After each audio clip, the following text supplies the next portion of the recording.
नमस्कार।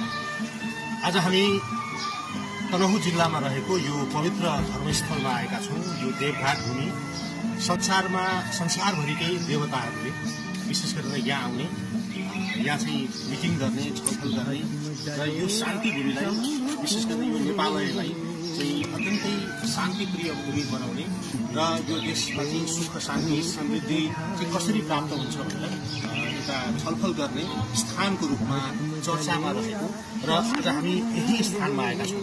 देवघाट चाहिँ संसारकै सबैभन्दा पवित्र स्थल भनेर पनि यसलाई भनिन्छ।